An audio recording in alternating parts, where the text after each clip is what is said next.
Last year, I made a video titled It Takes Two is the best co-op game of all time, and I am delighted to say that that title is no longer true. I was insanely hyped for Split Fiction. Hazelight are clearly an incredibly talented developer, and they have once again blown expectations out of the water, and for the second time in a row, have created the best co-op game of all time. Before we start though, if you do end up enjoying the video, then please consider subscribing, as we are trying to hit 2,000 subscribers by the end of the year. But enough of that nonsense, let's get into the game. Also, in case you care, I played as Zoe, so I was on the right hand side of the screen. We'll get onto the story later on, but I just wanted to touch on the premise of the game quickly. You play as Mio and Zoe, two writers who want to get published. They get that chance, but are required to enter a machine that places them into their story. Mio, however, gets cold feet and tries to quit, and ends up falling into Zoe's story, combining the two. Hence, the fiction becomes split. But let's start with the level design. The best co-op games don't just let you play together, they make you think together. They push you into situations where communication isn't just helpful, it's essential. Split Fiction takes this idea and runs with it, creating an experience where every level introduces something fresh and unexpected. Rather than relying on a single gameplay loop, Split Fiction constantly reinvents itself. No two levels feel the same. One moment you're carefully coordinating a puzzle that requires perfect timing, and the next you're scrambling through an intense action sequence where every second counts. The game refuses to settle into any form of repetition, making sure that every challenge feels new, every mechanic has a twist, and every moment of success feels like something you earned together. There's a careful balance at play in Split Fiction's level design. Every stage offers a mix of puzzle solving, action, and exploration, but it never leans too far into any one aspect. The puzzles are designed in a way that both players are essential. You never feel like you're just waiting for your partner to finish something on their own. Everything is designed so that progress is only possible when both of you contribute. One player might control the mechanics of the environment while the other interacts with it, creating a dynamic where neither can move forward without careful cooperation. These puzzles aren't just about flipping switches or pressing buttons in sync, they force you to think creatively as a team, adjusting to new challenges in ways that feel intuitive yet constantly surprising. Then there are the action sequences, which inject a real sense of urgency into the experience. Combat isn't about button mashing, it's about synchronization, about understanding how your abilities work together, and about trusting your partner to have your back when things eventually get chaotic. Whether it's dodging incoming threats, setting up attacks for each other, or moving in perfect rhythm to avoid obstacles, these moments create a thrill that only works because of how deeply connected the gameplay is to the co-op experience. One of the most brilliant aspects of Split Fiction's design is how it refuses to let any idea overstay its welcome. This was true for It Takes Two, and it's still true in Split Fiction. Every time the game introduces a new mechanic, it finds a way to build on it, twist it, and challenge you to see it in a different light. A mechanic introduced early on in a chapter might seem pretty simple at first, maybe it's just a tool for moving things out of the way, but later on, that same mechanic can be used in a completely new way, forcing you to rethink how you approach it. What starts as a means of traversal becomes a key component of combat even. A mechanic that originally helps you solve puzzles can later be used to manipulate enemies and stuff like that. This evolving design philosophy keeps the game feeling fresh from beginning to end. There's never a moment where you feel like you're just going through the motions waiting for something else, because the game is always asking you to adapt, to learn, and to master something new. The pacing is just so perfectly tuned. The game knows exactly when to move on from its gimmick and do something else. The game knows when to slow things down, letting you explore and experiment and just breathe in the world, and when to ramp things up again with intensity, precision, and coordination. The levels don't just exist as isolated challenges, they feel like part of a greater journey, one that evolves as the players do.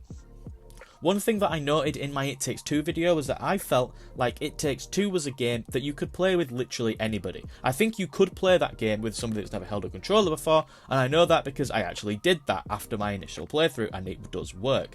I do not think that would work at all for Split Fiction. Split Fiction is hardly the hardest game in the world, but it's definitely harder than It Takes Two. Some of the boss fights in this game are absolutely insane. Speaking of the boss fights, they were fantastic, utterly brilliant. There's so many of them, each of them have brilliant gimmicks, the spectacle is incredible, some of the best moments of the game are part of the boss fights. Another huge part of what makes Split Fiction stand out is how it also embraces asymmetry in its design as well as just pure symmetry. Instead of giving both you and your partner identical roles, the game constantly finds ways to make sure that each player's experience is unique, which makes sure that both players are equally important but in completely different ways. Sometimes one player has direct control over the world, whilst the other player has to navigate it. This creates moments where clear, precise communication is pretty much the only way forward. Other times, one of you may have more control than the other player does, such as the pinball section, which I absolutely loved and thought it didn't go on for nearly long enough. One of you controls the ball and the other controls the flaps. There's also even a boss fight integrated into this. It's just utterly creative genius. This asymmetry makes sure that neither player feels like an observer. Both always have something valuable that they need to contribute, and both are responsible for success. The best co-op games create moments where you truly feel like your partner is essential to the experience, and Split Fiction does this at every single turn. And despite the constant introduction of new ideas, the game never feels like a collection of disconnected levels. Every stage feels like a natural extension of the one before it, creating a sense of progression that feels effortless. And I also want to note that the ending of this game, not story-wise, I mean like the final level, the ending sequence, was utterly incredible. I actually have no idea how they even managed to do it, technically, but it is one of the most memorable moments I've had in a game in quite a while. I will remember that level pretty much forever.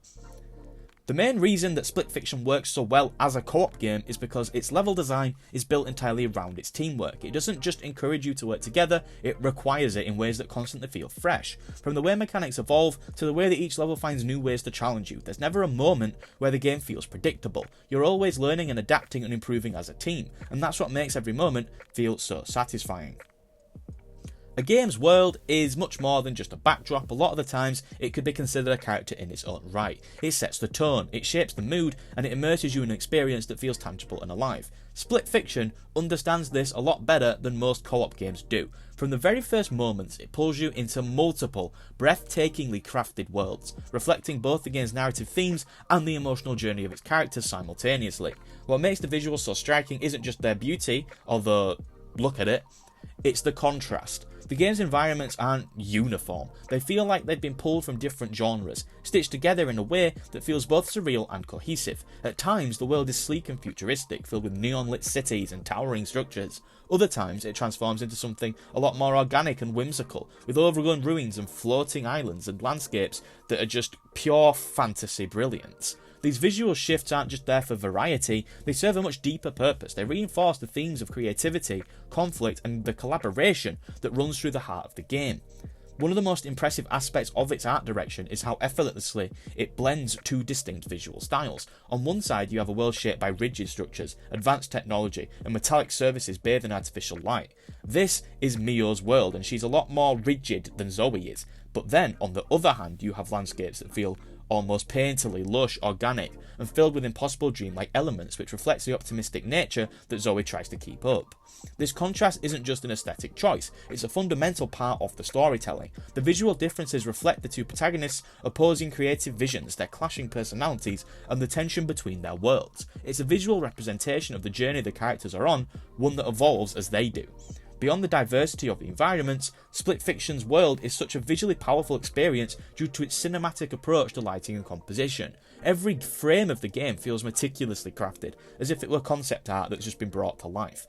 The game also makes brilliant use of framing, often positioning characters against vast, awe-inspiring backdrops that emphasise their smallness within the grand shifting world. These moments don't just serve as visual spectacles, although they do, they reinforce the themes of collaboration and overcoming obstacles together. The world can feel overwhelming, but with a partner, even the most daunting landscapes become conquerable.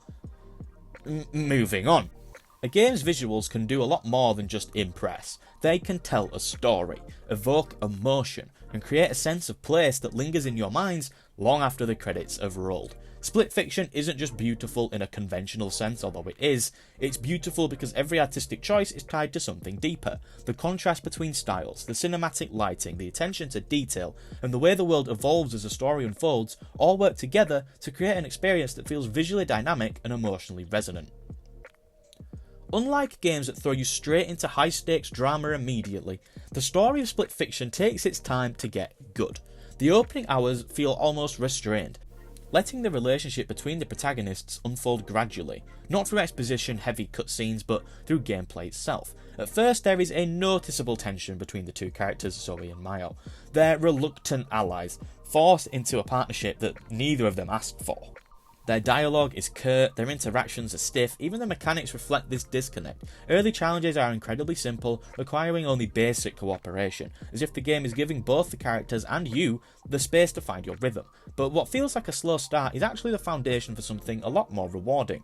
I'll be real, for the first half of this game I simply did not like the story. I found both Mio and Zoe incredibly annoying, and the villain, the most generic bad guy you could envision for a game with this premise. The villain part never changes. I really do wish they'd gone in a different direction in that sense, but I did come to like both the protagonists a lot more as the game eventually reveals their backstories and their partnership becomes a lot more enthusiastic. The core of Split Fiction storytelling lies in how it uses its gameplay to mirror the emotional arcs of its characters. At first, progress feels mechanical, the puzzles are simple, the interactions are transactional, but as the game continues, challenges become more complex, not just in difficulty, but in the way they demand trust.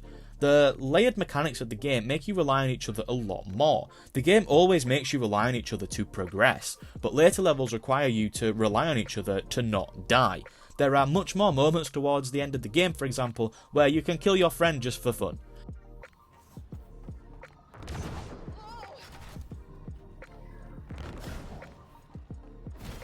The hesitant cooperation turns into genuine reliance, and when the stakes finally rise, when the game throws real emotional weight into the mix, it feels earned because you've been on that journey with them. I also begin to appreciate the way the game explores creativity, conflict and collaboration as core themes. Split Fiction isn't just about solving puzzles and overcoming obstacles, it's about learning to see the value in someone else's perspective, about understanding that creativity isn't about control, but about connection.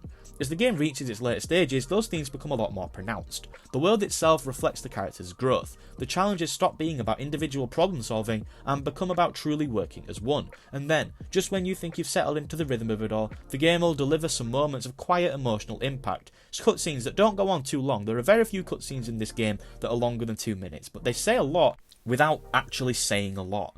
By the time the game ends, the experience feels a lot bigger than just a co-op adventure. It felt personal. It's a story that matches the experience, if that makes sense. Because Split Fiction isn't just about two characters learning to work together, it's about what it means to create something with someone else. And in the end, that is exactly what you and your co-op partner are doing.